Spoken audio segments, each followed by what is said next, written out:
Alors, bienvenue à tous dans Encre Halogène. Depuis la semaine dernière, nous avons commencé ce travail sur Jean-Pierre Audier. Vous êtes de plus en plus nombreux à nous recevoir. Certains nous ont même envoyé des lettres, ont commandé la pièce de Jean-Pierre sur Internet. C'est extraordinaire. Vous avez été séduits par ce langage, cette façon de désarticuler le langage, de faire danser, de danziner le langage par Jean-Pierre Audier. Alors, me semble-t-il, aujourd'hui, promesse tenue une semaine plus tard, puisque nous revenons et nous avons tenu à faire la résurrection du corps, puisque nous avions vu que le langage était plus fort que le corps dans le théâtre de Jean-Pierre Audier. Néanmoins, le grand paradoxe, et c'est ce qu'ont écrit de nombreux critiques, notamment Valère Novarina, qui a écrit « Ce que j'attendais, ce qui me poussait, que l'acteur vienne remplir mon texte troué, danser dedans. » Le texte, le langage, a beau sembler être indépendant de la chair et du corps, il ne peut exister sans lui, et le corps est très présent dans la pièce Sas-Corse de Jean-Pierre Audier. Pour ceux qui n'ont pas suivi le résumé de la pièce, je ne vais pas le refaire, vous écoutez l'émission de la semaine dernière, je pense que nous avons suffisamment détaillé. Les intellectuels sont là à nouveau, une intellectuelle se greffera à l'émission tout à l'heure, c'est une surprise, elle fera une intervention. Il s'agit, je la présente en premier par souci de galanterie, il s'agit de Valériane Marchensky. Valériane Marchensky qui a écrit une thèse, on peut dire, assez polémique sur le théâtre de Jean-Pierre Audier, puisque elle le descend. Habitude qu'a pourtant notre ami Alain Dufaré, qui est actuellement chercheur. Il a écrit beaucoup de thèses sur l'informatique, sur le langage informatisé. Bonsoir, monsieur Dufaré. Bonsoir. Actuellement, je suis en effet sur une critique plus poussée du théâtre. C'est pour cela que ça m'intéresse tout particulièrement que l'on parle de Jean-Pierre Audier ce soir. Et peut-être que je pourrais me mesurer à cette demoiselle en termes de critique. Parce que je pensais que... Alors, monsieur Adalgons Renard, merci, Valériane Marchensky est intervenue d'une façon assez, passagère. Monsieur Adalgons Renard, votre thèse avance sur les 9 mois de la grossesse de la mère d'Emmanuel Kant. L'enfant est là, l'enfant se constitue. Eh bien, l'enfant se constitue. La pensée se forge. Et la pensée se forge, effectivement. La coloscopie, qu'est-ce que ça dit sur la pensée d'Emmanuel Kant? Excellent. Excellent. En merci. lisant mon livre et en l'achetant, évidemment. Il paraîtra dans 9 mois. Voilà. Oh là là. Ah mais c'est oui. un festival. Je repense au calembour moi, que nous a offert Jean-Pierre Vous Audier. faites de moi l'homme le plus Rappelez-vous. heureux. J'aime le jeu. Rappelez-vous ce calembour sur les avocats qui nous a tous fait rire, tellement calorique, tellement excellent. voilà. Alors, aujourd'hui, place tellement calorique. Place au langage du corps, puisque le corps est omniprésent dans Sas-Corse de Jean-Pierre Audier. Premier extrait de la pièce que nous allons lire. Nous sommes dans le registre presque médical, vous allez voir, et il y a le paradoxe. Les sexes commencent à se confondre, et nous allons voir ça immédiatement. Dominique est un homme. Pardon ? Dominique est un homme, comme je vous le disais la semaine dernière. Voilà, Dominique est un homme, me semble-t-il. Alors, Question polémique. Question polémique, néanmoins, que nous allons faire. Alors, premier extrait, je vais lire le texte de Madame Lefebvre. J'ai commencé à Monsieur Franck Sisester, pardon, il est là, on l'a oublié de le présenter. Il est là, il revient avec sa thèse Romuald tchécovien, émanation ibsénienne dans le théâtre audierien. Sisester va faire Madame Lefebvre. Monsieur Dufaré, vous allez faire Elisa, maintenant que vous avez commencé à cerner la psychologie du personnage. Et monsieur Adalgons Renard va faire le personnage charismatique de Jérôme. Et Dominique, eh bien, Madame Marchensky, vous pouvez prendre le texte de Dominique. C'est parti. Nous écoutons le texte. Mon petit Jérôme, tu ne te sens pas bien? Ah, on va accoucher! Mais enfin, mon garçon, un homme, ça n'accouche pas. Moi si! Et ma femme aussi! Caroline est malade? Elle se tord de douleur autant que moi! Ah, c'est comme des coliques! Ça nous a pris tout d'un coup! Nous voilà bien. Ah mais vous avez peut-être mangé quelque chose que vous n'avez pas digéré, hein? On va coucher, je vous dis! Appelez une ambulance! Restez pas là me contempler, ça urge! Alors là, gros paradoxe. Jean-Pierre Audier vous avez montré, et puis c'est évident, qu'il croise le corps de l'homme et la femme. Le corps est bien présent dans cette scène, mais le corps est asexué, le corps est hermaphrodite, monsieur Dufaré. Ce sont là deux choses différentes. Deux choses extrêmement différentes. Quand on a un homme-femme et quand on n'a rien du tout, ce sont deux choses différentes. La Dominique peut être l'hermaphrodite. Jérôme, qui va t'accoucher, peut-être Qui va accoucher, peut-être l'hermaphrodite. Non, c'est sick. Sur la copie qu'on m'a donnée, il y a un T, alors je lis tel quel. Hein. Vous êtes de mauvaise foi, monsieur Dufaré, je me permets de le dire. Notre secrétaire Nicole a très bien fait le travail, elle m'a pas mis de thé à la fin de 20. Excusez-moi. Merci beaucoup et ne refaites pas ça, sinon vous allez chez Jean-Marc Morandini à faire des liaisons, des pataquès, des liaisons mal à propos. Monsieur Adalgons-Renard, vous avez montré dans votre livre, et c'est intéressant parce que vous êtes en train de travailler sur la grossesse, sur le fœtus qui se constitue.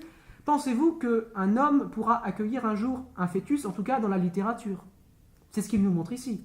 La littérature, c'est le monde des possibles, et je pense que, évidemment, Très belle Jean-Pierre interprétation. Audiard.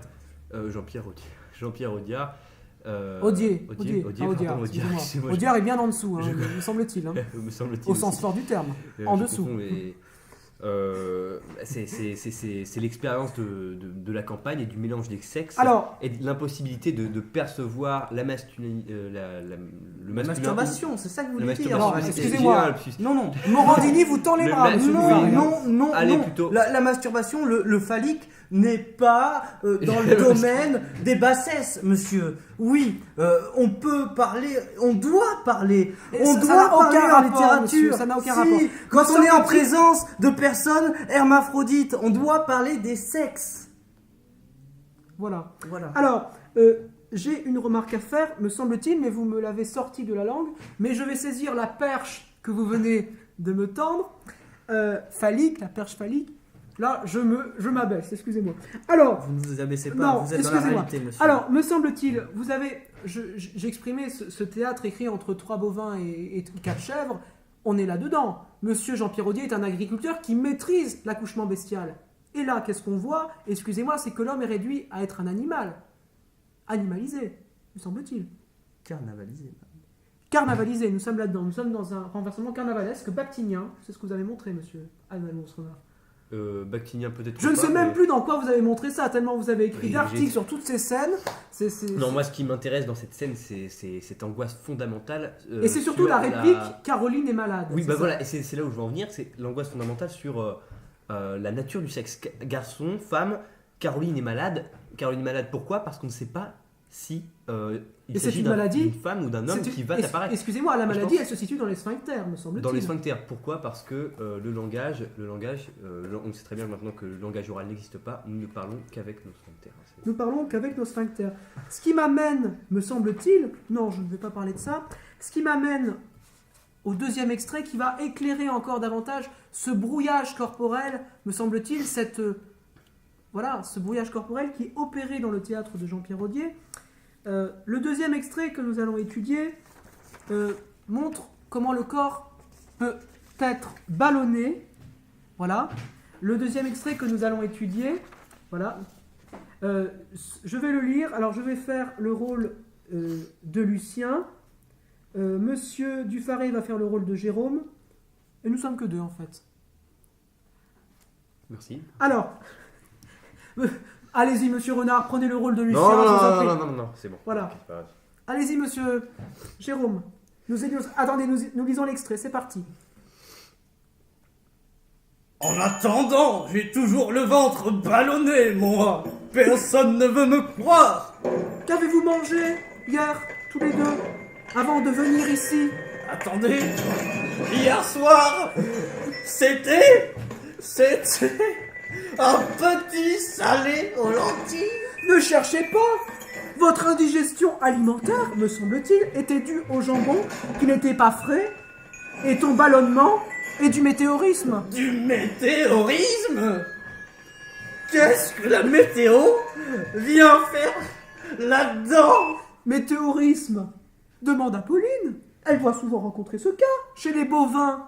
C'est une accumulation de gaz due probablement, en ce qui te concerne, au fait d'avoir consommé des lentilles. Alors, excusez-moi, nous avons ri, non pas à cause du texte qui déconstruit le corps et qui le réduit, qui l'effrite, mais nous avons ri parce que il me semble qu'ici, l'entreprise d'Otona Artaud de créer un langage physique est vraiment ridicule quand on voit ce que Jean-Pierre Audier a réussi à faire. Ce qui est de l'ordre du manifeste chez Artaud, ici est réalisé. Ça nous fait rire de voir que ces manifestes, le théâtre Raison Double, en fait, ne sont que du papier, alors qu'ici, on a tout ça réalisé sur scène. Le concret, le corps est sur scène, monsieur Dufaré. Exactement. Monsieur Renard, avez-vous quelque chose à ajouter? Mais je n'avais pas fini en fait. Ah, allez-y. J'aime bien prendre des soupirs un peu longs. Pas trop long quand même. Hein. Oui, mais chaque chose en son temps. Alors, ce qui est impressionnant dans ce passage, c'est le néologisme météorisme qui vient ici totalement dédoubler le théâtre. Parce qu'on a un théâtre à la fois météore, un théâtre qui fonce, qui fuse, qui va de l'avant, qui a une vitesse intergalactique. Mais ça, c'est le mouvement du corps. Exactement. Oui. Mais Le théâtre est un corps. dans un Jean-Pierre Audier. second temps, nous avons la météo. Qu'est-ce que la météo vient faire là-dedans? Donc le météorisme est à la fois le météo et à la fois la météo. La météo, elle, va en quelque sorte va montrer l'instabilité théâtrale. C'est là que tout se joue en réalité. Ce qui me dérange dans votre interprétation, c'est que vous avez complètement Moi, je pense oublié que vous la êtes dimension. complètement dérangé surtout. Hein, à force Vous de- avez peut-être mangé un petit salé aux lentilles. Je pense que, comme j'ai souligné maintes fois, c'est la dimension cannibaliste du texte. Intéressant, Le texte, intéressant. ça. l'indigestion alimentaire était due au jambon qui n'était pas frais. Quelques lignes plus haut, on voit une confusion entre les porcs et les personnages de la pièce. Et donc voilà, on arrive à un moment où le texte se dévore lui-même. Alors, on n'entendait pas. Serait-ce monsieur Rodrigo Piscoletto? Ça fait rire. C'est monsieur Rodrigo Piscoletto, mais pour l'instant, il n'a rien à dire. Ah là, il n'a rien à dire. Il n'a rien à dire pour l'instant. Il est muet. Non, je voulais donner la parole, monsieur Dufaré, me semble-t-il, à madame Valériane Marchinski, parce qu'elle doit s'en aller. Elle a une un colloque à tenir à la Sorbonne. C'est un cacan. Vous êtes vraiment la pire des personnes. C'est un cacanfaton. Vous C'est un reprochez cacanfaton, monsieur. aux autres ce que Non. vous faites avec Je- une c'est- allégresse c'est incroyable. complètement involontaire. Vous C'est avez un le cacanfaton, sourire aux monsieur. lèvres, monsieur. Alors, madame Marchinski, vous avez descendu le théâtre de Jean-Pierre Audier. Vous ne voyez absolument rien d'intéressant dans son théâtre. Mais ouais, c'est comme quand j'ai des cotilles, des lettres que j'y prof, ouais. J'ai montré déjà dans le bouquin de Francis Huster, c'est un théâtre, on dit rien. On dit rien, c'est tout dit, il y a rien dans son théâtre, il y a rien. On dit rien, il y a rien, ben ouais. Merci, madame Marchinski. Elle s'en va, et pour une fois, elle marche en ski. Bravo. Bravo. Alors, merci beaucoup. Bon, c'est une débutante hein, au niveau de la critique, ça se voit tout de suite. Hein. Elle est partie, je peux le dire.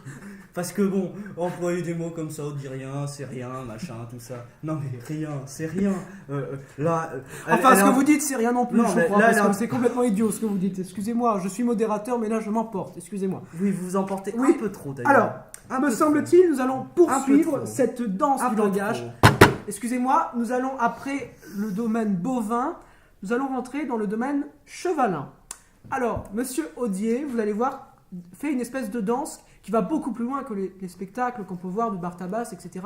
Il y a une espèce de fusion entre le cheval et l'homme. Et c'est ce que nous allons voir dans cette scène. Je vais interpréter le rôle... Monsieur Adalgon-Sconard, vous n'allez pas être exclu cette fois. Vous allez interpréter Merci. le rôle de Pauline. Et monsieur Dufaré va faire le rôle de Jérôme. Nous vous écoutons. C'est parti. Un jour, j'ai vu partir un brave cheval pur pour qui j'avais beaucoup d'affection et qui me le rendait bien. Donc le steak de cheval. Ce serait au-dessus de mes forces? Même si vous mouriez de faim, Même si vous aviez l'estomac dans les talons. même avec l'estomac dans les talons, je n'aurai jamais les talons dans l'estomac. Alors là, voyez, monsieur Adalgonce Renard, que le chevalin et l'humain se retrouvent confondus. Une seule et même crinière, ils tressent, je vais dire, la tignasse entre la tignasse humaine et la tignasse chevaline, me semble-t-il. Me semble-t-il au sens fort du terme. Je vous propose de prendre la perche que je viens de vous tendre pour répondre. Alors, voilà. Qu'est-ce que vous avez à dire, monsieur de Renard? Vous n'avez rien à dire? Moi, j'ai quelque chose à dire, Non, sinon. non, Allez-y, monsieur excusez-moi, je me Dufaré. sens pas très bien, je vais prendre un verre de vin. Parce que là, on est véritablement dans le jeu de mots enfantin. Il y a quelques temps, j'étais avec un petit enfant qui m'a fait exactement cette blague. Mais c'est absurde. Et en plus, attendez, mais sans déconner. Sans déconner, excusez-moi pour sans déconner, mais sans rire même. Quand vous avez quelqu'un qui vous explique un jeu de mots, il vous prend pour un con, un véritable con. Et le problème ici, c'est que, en fait, il nous laisse le choix entre ou voir son jeu de mots ou le comprendre tel qu'il nous l'explique, et c'est un choix entre boire une purge ou une soupe de... Ah non, mais je suis pas d'accord, non. Monsieur Piscoletto se réveille. Eh ben oui, moi je me réveille. Je suis désolé, les enfants, ils sont dans la volonté de voir. Ils ouvrent les carambars, ils essayent, les enfants ils sont contents, et oui, oui. Moi, je Voilà. pense que ce vieux prend beaucoup trop de cocaïne. Je sais que l'Argentine est un berceau de la cocaïne, mais là, il faut arrêter. Et monsieur, il ne vous permet pas de dire ça. Moi, j'ai travaillé le théâtre de Jean-Pierre Audier, c'est le théâtre de Rodrigo Garcia. C'est la même chose. Merci, bonsoir. Au revoir. Monsieur Rodrigo Piscoletto Mais quitte le studio. cassez-vous, monsieur Piscoletto. Oui, je me casse. Je ne supporte pas la volonté de l'art. Il est le carambar, il est mou. Voilà, le carambar est mou, visiblement. carambar est mou. Le carambar est mou. Monsieur Piscoletto est parti, il n'est pas resté longtemps. Beaucoup de gens partent, mais nous restons entre nous pour lire le prochain extrait, parce que là on a tellement ri, me semble-t-il. Non, excusez-moi, monsieur Dufaré me fait des propositions totalement incongrues de lire le texte à l'envers. Non, je suis désolé. Nous lisons le texte comme il est écrit. Il y a déjà un tel travail. Enfin, c'est tellement ennuyeux qu'il faut bien jouer un peu avec Non, le texte pour excusez-moi, le rendre monsieur, vivant. pas ça. Alors, le prochain, voilà, on est encore dans la confusion des sexes, on va très peu commenter ce prochain extrait. Je vais interpréter monsieur Franck Sissoster va interpréter madame Lefebvre, vous interprétez Joseph, vous l'avez très bien fait tout à l'heure, et monsieur Dufaré va conclure avec Jérôme. Nous laissons conclure avec cette scène qui, vous allez voir, montre encore l'hermaphrodite. Il s'est fait flasher. Il est ébloui. Ça y est. Vous avez récupéré la voiture? Nous sortons de la gendarmerie. Mais mon ami Louis est tombé amoureux de la gendarmette.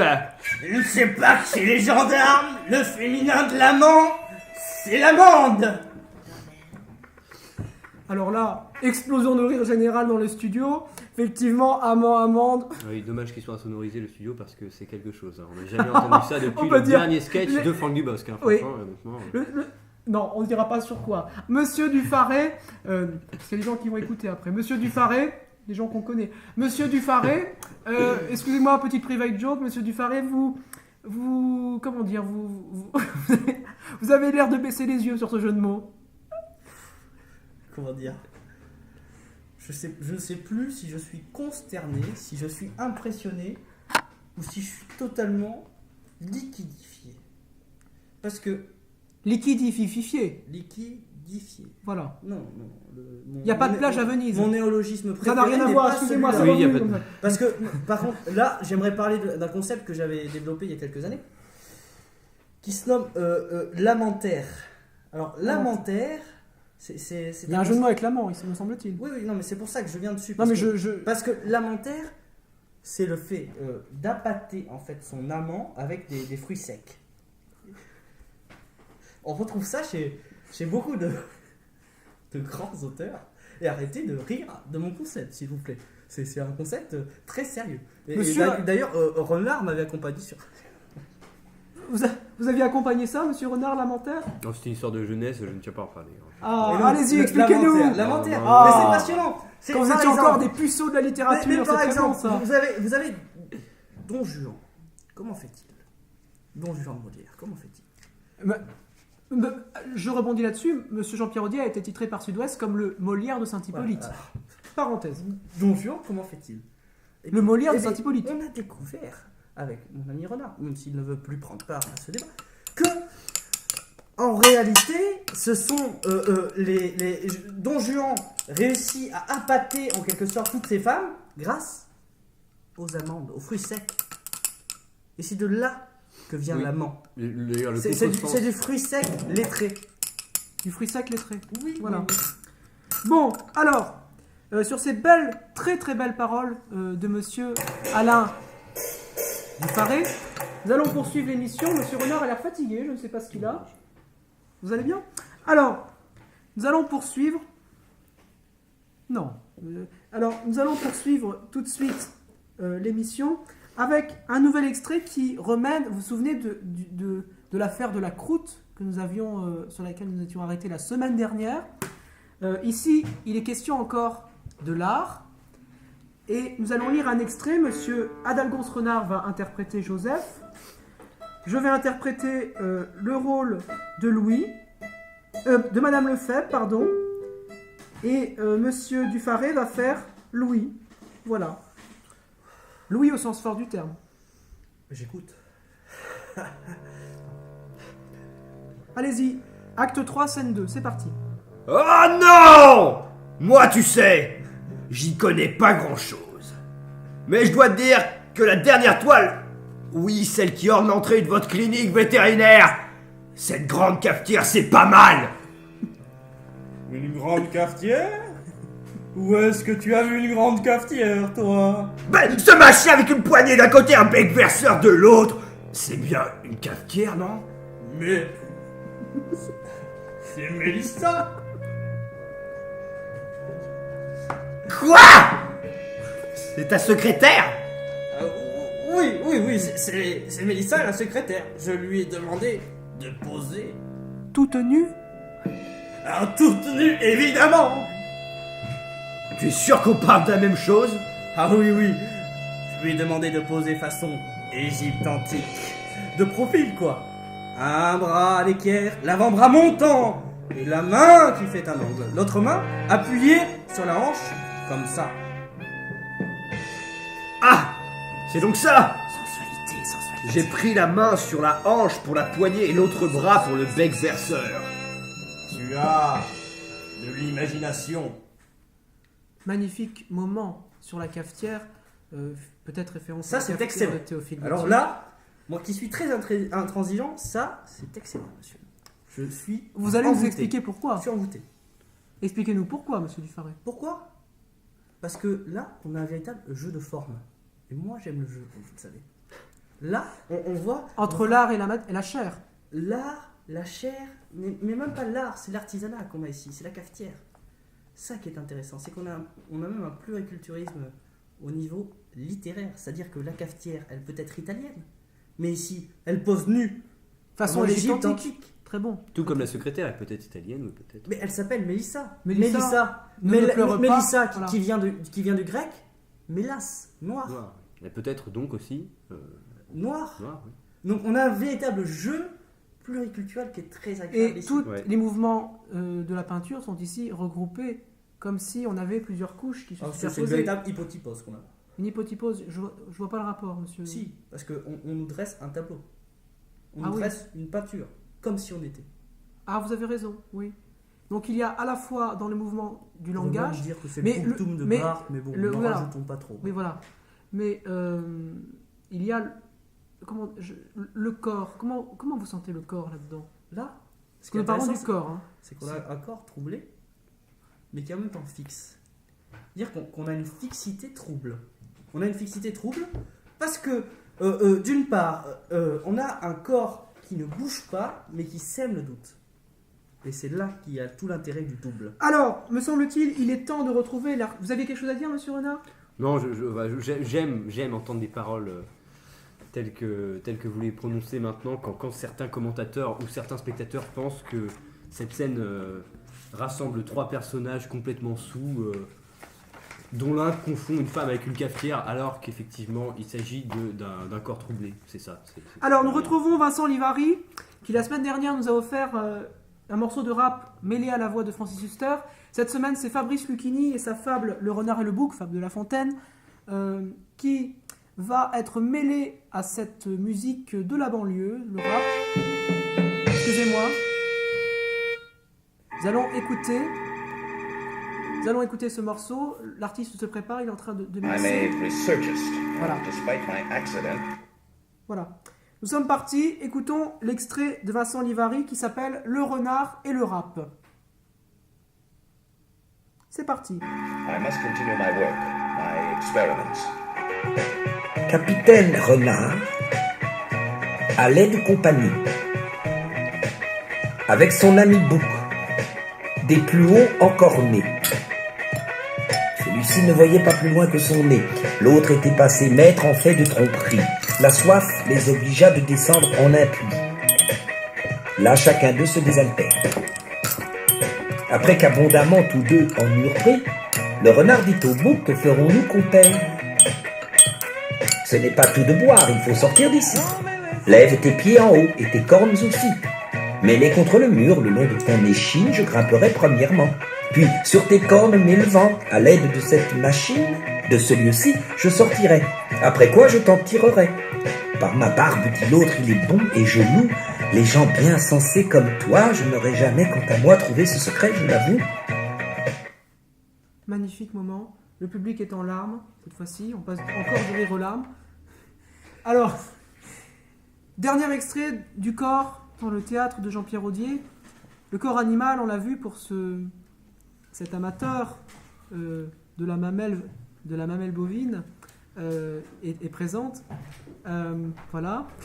Alors, je me permets juste de signaler que la semaine prochaine, nous nous retrouverons encore une fois avec de nouveaux intellectuels, donc gardez-vous d'écouter. Nous allons finir en beauté, un final en apothéose, avec ce texte qui va être, me semble-t-il, introduit, et c'est nécessaire, par monsieur Frank Sisester.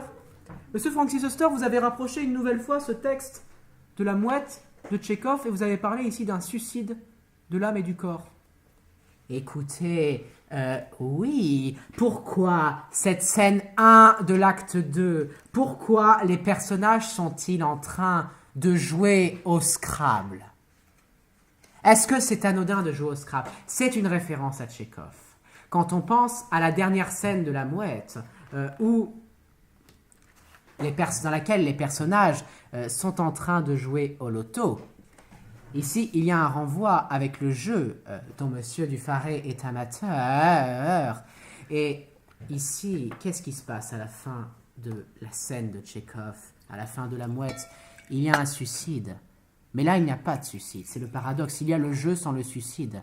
Ne serait-ce pas le suicide du théâtre, ce qui se manifeste avec cette pièce des plus mauvaises, me semble-t-il? Je n'ai que silence. Je pense que monsieur Francis Huster vient de nous livrer une clé vraiment intéressante. Je n'ai pas écouté parce que Francis Huster a lu sa feuille. Et quand on lit trop sa feuille, Son papier. Quand on lit trop son papier, on lit son papier. Oui, il nous a lu un extrait de son livre. Il nous a lu un extrait de son livre. Bon, excusez-moi, mais il nous a exposé sa thèse qui a un peu démonté ce théâtre. Je ne comprends pas trop pourquoi d'ailleurs. Oui, sur Tchekhov, voilà. C'est du débat instantané. Il vient de partir. Merci. J'en veux qu'il aille trouver le maître du Zodiac. Qui est le maître du Zodiac? Monsieur Dufarret. Alors, ce qui est intéressant, parce qu'ici on est dans la mamelle, on pourrait approcher celle des mamelles de Tiresias d'Apollinaire, et de la deuxième réplique de cette pièce, qui dit « Je suis féministe et je ne reconnais pas l'autorité de l'homme ». J'aimerais qu'on prenne cette phrase en introduction à ce qu'on va dire. Je suis féministe et... Je ne reconnais pas l'autorité de l'homme, d'Apollinaire. Voilà. Le corps qui se perd, le corps qui se brise, avant de lire cet extrait, je dois, et je m'en étais absolument... c'était indispensable de lire ce passage de la 4e personne du singulier. Après, je laisse la parole aux acteurs. On va faire ça dans un enchaînement, ce qui va nous permettre vraiment de lier le texte de Valère Novarina et celui de Monsieur Jean-Pierre Audier. Laetitia sera interprétée dans cette dernière scène par Alain Dufaret. Je vais interpréter Dominique. Et il y aura une réplique de Lucien que vous ferez magistralement, Monsieur Renard. Alors, vous allez voir qu'ici, c'est vraiment le théâtre porté à son paroxysme, le langage, le corps. C'est assez court, c'est pour ça que je l'introduis avec le texte de Valère Novarina. Quel moi? Je tu il, moi toi lui. Quel moi? Qui es-tu? Quel moi? Réponse personne. Quelqu'un? Oui, personne. Non, un homme, avec une cabane à ciel ouvert. Non, l'individu. Le propriétaire humain. Non, personne. Mais personne. Là où les langues pensent le plus. Le théâtre peut opérer au fond de nous la rare division mentale. Il nous ouvre par une suite de joie libre, par scènes désenchaînées. Interdit, ce qui est interdit grammaticalement dans toutes les langues, la 4e personne du singulier. Nous écoutons la scène. Un dérangement intestinal. Attendez, on recommence s'il vous plaît parce que l'artiste qui va accompagner, on ne connaît pas son nom, musicalement se prépare. Nous l'écoutons. C'est parti. Un dérangement intestinal, nous faire une belle frayeur pour un dérangement intestinal. Et il ne faut pas prendre ça à la légère. Un dérangement intestinal reste un dérangement. Vous avez tout à fait raison. Le rangement. Il n'y a rien de tel que le rangement. Moi qui vous parle, j'ai toujours été très rangé. Et même très dérangé. Je me demande si un jour vous lui pardonnerez sa surdité. Surdité. Merci.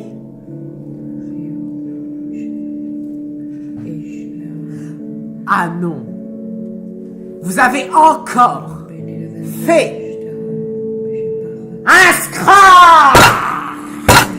Ah! Ah non!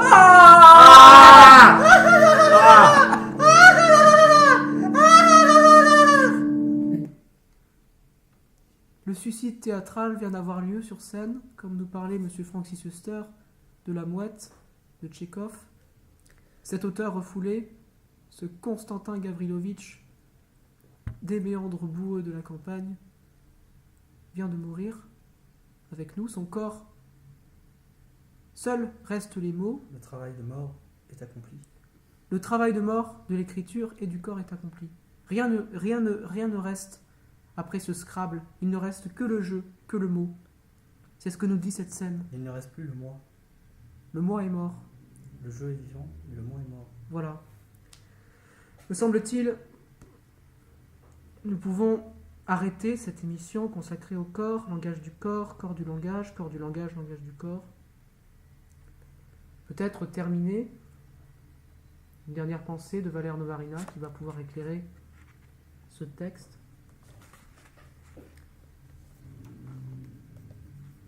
Le texte devient pour l'acteur une nourriture, un corps. Cherchez la musculature de ce vieux cadavre imprimé, ses mouvements possibles. Par où il veut bouger. C'était Encre halogène. Encre halogène. Encre halogène. Encre halogène. Encre halogène. Encre halogène. Toujours plus d'encre. L'encre halogène.